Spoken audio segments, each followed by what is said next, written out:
Mesdames et messieurs, bonsoir, bienvenue au Méliès de Montreuil. Merci à vous d'être aussi nombreuses et nombreux ce soir. Merci tout particulier à notre association de spectateurs Rencard au Méliès. Vous êtes sur le point, vous les ateliers, évidemment. Vous êtes sur le point d'assister à une forme d'ouverture bis de la quinzaine des cinéastes, puisque cette année nous reprenons l'intégralité des films, ou presque, deux nous ont été refusés, des films qui ont été présentés à Cannes cette année, et on a l'immense honneur de recevoir le réalisateur du procès Goldman, Cédric Kahn, accompagné par l'un des comédiens, Aurélien Chaussade. Bienvenue, monsieur.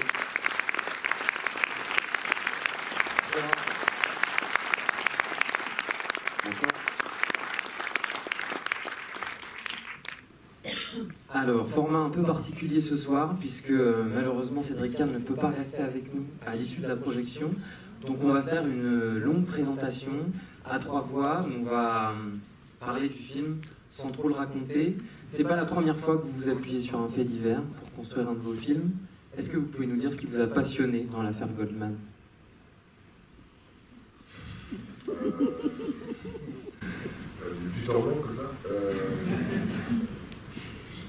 La deuxième question, j'ai besoin de Ok, deuxième question. C'est très général, donc je peux faire une. Alors, non, puis, ouais, donc, comme le titre l'indique, vous allez voir un film de procès. Un film de procès, c'est aussi une affaire de représentation, et on sent que vous jouez avec un peu des codes du théâtre, de la théâtralité dans le procès Goldman. Quelles sont les choses que vous avez voulu éviter en mettant en scène cette confrontation? Non, ça c'est la question sur le fait divers qui m'a un peu déstabilisé, pardon. Oui, c'est pas la première fois que je m'inspire d'un fait réel, mais je n'ai jamais envisagé cette histoire comme un fait divers. En fait, le fait divers, c'est vraiment, on s'intéresse au crime, en fait. Là, vraiment, ce qui m'a motivé à faire le film, c'est le procès. Enfin, ça a été plusieurs étapes. D'abord, j'ai découvert Goldman par son livre, comme beaucoup de gens, plus d'une certaine génération. Et j'ai trouvé la personnalité de Goldman, je connaissais, je suis un peu à la génération intermédiaire, je ne connaissais pas bien, j'en avais entendu parler, je savais qu'il y avait un peu un mythe autour de lui. Je trouvais le personnage assez flamboyant. Je voudrais parler sans trop vous gâcher le plaisir de la découverte, c'est compliqué. J'ai trouvé le personnage très flamboyant, très complexe. C'est-à-dire, pendant toute la lecture du livre, je me posais beaucoup de questions. Je ne prenais pas pour argent comptant tout ce qu'il disait. Et j'ai pensé, ça remonte à il y a 15 ans à peu près, je me suis dit, il faut faire un film sur lui, je ne savais pas exactement quoi. À ce moment-là, circulait un projet, j'avais lu le scénario, je n'aimais pas tellement. Et puis, le temps passant, je me suis dit, mais vraiment, ce qui me restait de Goldman, c'est sa parole, en fait. C'est un langage extraordinaire, c'est une façon de s'exprimer incroyable. Et là, ça a rejoint l'idée de faire un film sur le procès. En fait, je me suis dit, le procès, c'est vraiment l'endroit de la parole, c'est l'endroit où on va pouvoir l'écouter. Et par ailleurs, il se trouve que c'est un vieux fantasme de faire un film de procès. Ouais. J'adore les films de procès. Je crois qu'en fait, il y a beaucoup de gens qui adorent ça. Peut-être avoir le monde qu'il y a ce soir. Et voilà, ça faisait partie de... Voilà, ça faisait longtemps que j'avais essayé de faire un film de procès. Donc ces deux idées se sont rejointes. Voilà. Et tout à coup, en fait, la parole est devenue le centre du film. En fait. C'est vraiment, c'est étonnant, hein, parce qu'on parle souvent, on associe le film avec l'image, et pour moi, c'est un film sur la parole. Et cette parole, vous l'avez, elle est très liée aussi aux corps qui sont en train de la dire, la raconter. Vous pouvez peut-être profiter de la présence d'Aurélien pour raconter un peu le choix des différents acteurs. Bon, celui de réalisateur, mais... les acteurs... oui, c'était évident. C'est un film qui a été tourné dans une grande confrontation, en fait. Du dernier spectateur à l'acteur le plus important, tout le monde a participé au tournage de façon équivalente, en tout cas en temps. Tout le monde était là, tout le temps, en fait. Je crois qu'il y a des gens qui ont participé au tournage qui sont dans la salle. Combien ? Ah oui. Voilà, c'est pour ça que la salle est pleine. On va vous passer le micro, parce que moi ça m'intéresse d'avoir... Bon alors du coup je parle sous votre contrôle. Alors, les acteurs qui avaient du texte connaissaient le scénario, les gens qui participaient, vous me dites si je dis des bêtises, hein. Les gens qui participaient au tournage ne le connaissaient pas. Et ils étaient libres, quasiment à 98%, ils étaient libres de leur réaction. Vous allez voir, c'est une salle vivante qui réagit vraiment au débat, qui écoute les débats. Il y a des grands moments de silence, de concentration, il y a aussi des moments de grande excitation. Donc ça je voulais qu'il y ait ce côté-là. Je me garde complètement. C'était quoi la question? La question, c'était le choix des personnages. Ah oui. Des acteurs, pardon. Alors les acteurs, l'évidence, en tout cas dès le départ, et ça c'était comme ça, dire comme ça, ça semble facile, mais ça a été un peu une bagarre, c'est que je voulais pas d'acteurs connus. Je voulais vraiment qu'on découvre des visages en même temps qu'on découvre cette histoire. Ma seule obsession, c'était de prendre pour chaque rôle les gens les plus crédibles possible. Et j'avais la même obsession aussi pour chaque figurant.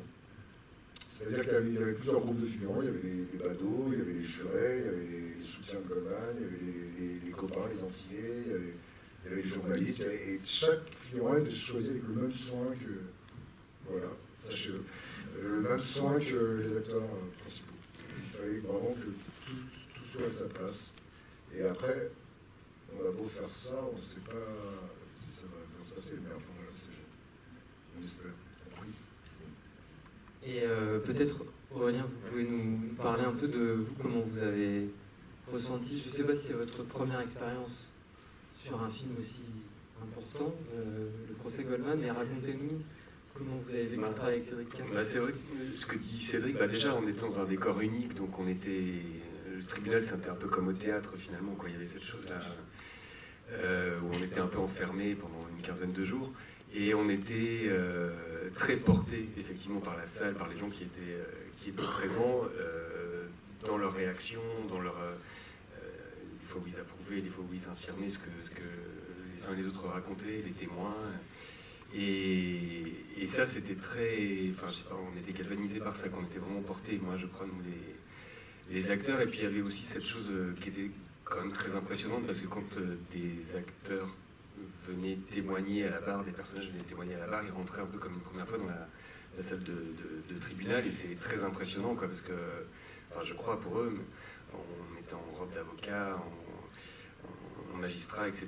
Et puis, il y avait cette présence d'une centaine de personnes voilà, qui étaient là présents, et je crois que ça participe aussi beaucoup du film et de la manière que tu avais de rendre les choses vivantes, quoi, aussi.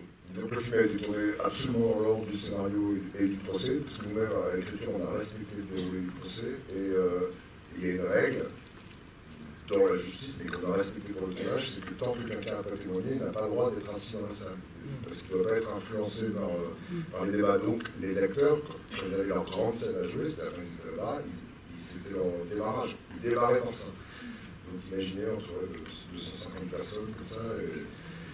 Et il y avait donc un track terrible, mais ce track, je le trouvais hyper beau. Enfin, je le trouvais très... je me disais, mais ça doit être le même track quand on vient témoigner à la barre dans un tribunal. Donc je le trouvais... qu'il n'y avait pas raison. Et aussi la particularité de ce film, moi je dis par rapport aux autres films que j'ai fait, c'est que les comédiens, ils se bagarrent aussi pour s'imposer par rapport aux autres, pour s'imposer par rapport à la salle, pour se faire entendre, ils jouent plus fort. Ils ne jouent pas pour les caméras. C'est la première fois que je fais un film où les gens ne jouent pas pour les caméras, mais pour le public dans la salle. Et parce qu'on pourrait résumer le film à une sorte de jeu de verbal, en fait. C'est une bagarre de mots.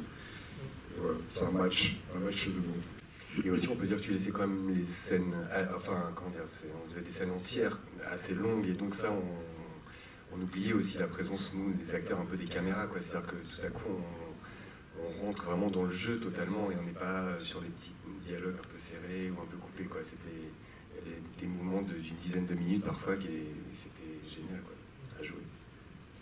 Et alors, il y a un des personnages, enfin, on entend une phrase dans le procès, mais comme beaucoup de procès, qui est il faut s'en tenir aux faits. Est-ce que vous avez la sensation de vous en être tenu aux faits en racontant ce procès Goldman? Bah, les faits, tout le monde les connaît. Hein. La scène de crime, c'est un... Peut-être que tout le monde les connaît pas. Non, mais bon, on juge une scène de crime assez banale et les faits sont avérés. La question qui est posée par ce procès, c'est est-ce que l'homme qui est dans le box est celui qui était là le jour des faits, en fait. Donc, et il n'y a pas de preuve matérielle. Voilà. C'est ce qui paraît-il une particularité de la justice française. juge sans preuve matérielle, donc faute de preuve matérielle, il reste l'intime conviction, et l'intime conviction se forge sur le langage, en fait. C'est à celui qui emportera la conviction. Voilà. Je sais pas si ça répond à la question des faits. C'est plutôt la manière dont vous êtes imprégné des faits, peut-être aussi. Nous, on est resté très proche de la réalité, c'est ça la question. On a pris beaucoup. Alors, je vais faire la même formule que j'ai fait hier. On a pris beaucoup de liberté. Disons qu'on s'est rien interdit, on a rapatrié. Il y a eu deux procès. Hein. Il y a eu un procès qui a été condamné, et puis le deuxième procès qui est celui que vous allez voir. On a rapatrié les choses du premier procès qui nous paraissaient intéressantes.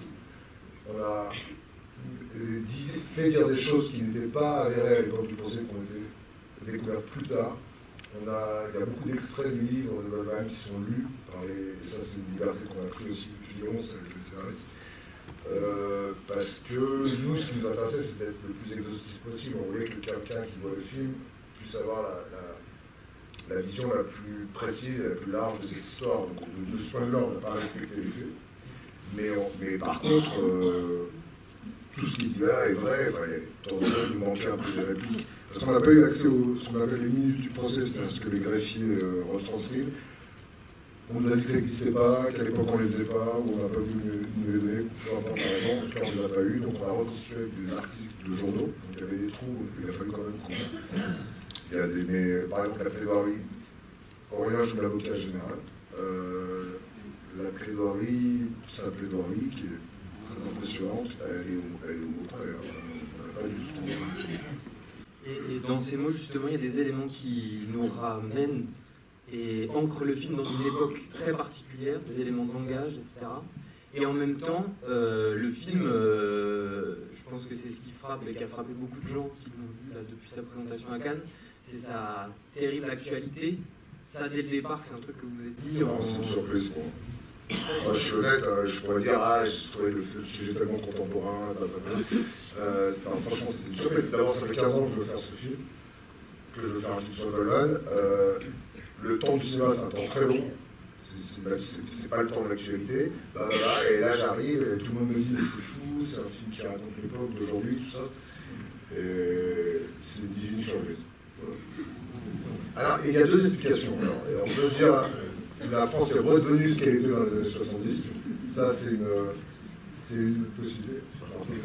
Et la deuxième, c'est de se dire que la France ne change pas, en fait, qu'il y a une espèce de constance. J'ai pas la réponse à ça. Je sais. Et alors, peut-être avant de lancer le film, est-ce qu'on peut parler de notre position quand on le regarde ou pas? C'est une question pour moi. Plutôt pour vous. C'est-à-dire, c'est un film qui est très découpé et en même temps, on a le sentiment que vous nous placez à différents endroits du tribunal et en même temps qu'on est assimilé à un rôle particulier dans ce procès. Non, c'est particulier. Enfin, je ne veux pas ni souvent ni sûrement le film. C'est particulier, c'est un film, c'est de la parole, c'est un huis clos. Mais bon, c'est dommage. On en dit presque trop. C'est une immersion, voilà. Enfin, vraiment, l'idée, en tout cas, l'intention, c'était d'immerger les gens, les spectateurs, dans un procès réel, et qu'ils aient l'impression d'assister à un procès réel, et de ne pas leur donner les clés, surtout. Je crois que chacun, comme un juré, c'est ça que je dis, peut essayer de se forger sa propre opinion, en fait. C'est vraiment l'idée. Moi, j'ai la mienne, mais voilà, vous aurez la vôtre. Merci beaucoup. Voilà, est-ce que des gens qui ont participé au film ont envie de dire un mot? Ah oui, je peux passer voilà. Je sais pas si une anecdote ou Ouais, allez-y, moi ça. Ah oui, je vous reconnais. Vous avez même le droit de dire que j'ai été insupportable. Non, au contraire. Au contraire. Il y en a eu des petits accrochages, mais c'est rien du tout. Non, je voulais dire que grâce à Cédric, Steve ici présent, Jean là-bas sur le côté, lève-toi, et nous avons eu la première fois la sensation, non pas d'être des figurants, mais des comédiens. Parce que il fallait avoir un ressenti et être là et jouer. La caméra on s'en foutait complètement, il nous a mis à notre aise. Et en plus, bon, Cédric voulait dire que c'était quelqu'un de très humain. Voilà. Merci.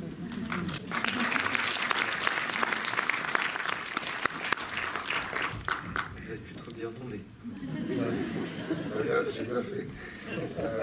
On vous laisse voir le film, non? Vous avez pas vu ça? Allez. Merci. Non, Merci. Voilà, peut-être. On découvre le film ce soir avec vous. Voilà, donc vous pourrez aller le voir à la sortie. Merci beaucoup. Moi, je suis désolé. Quand même. Merci beaucoup. Nous voilà.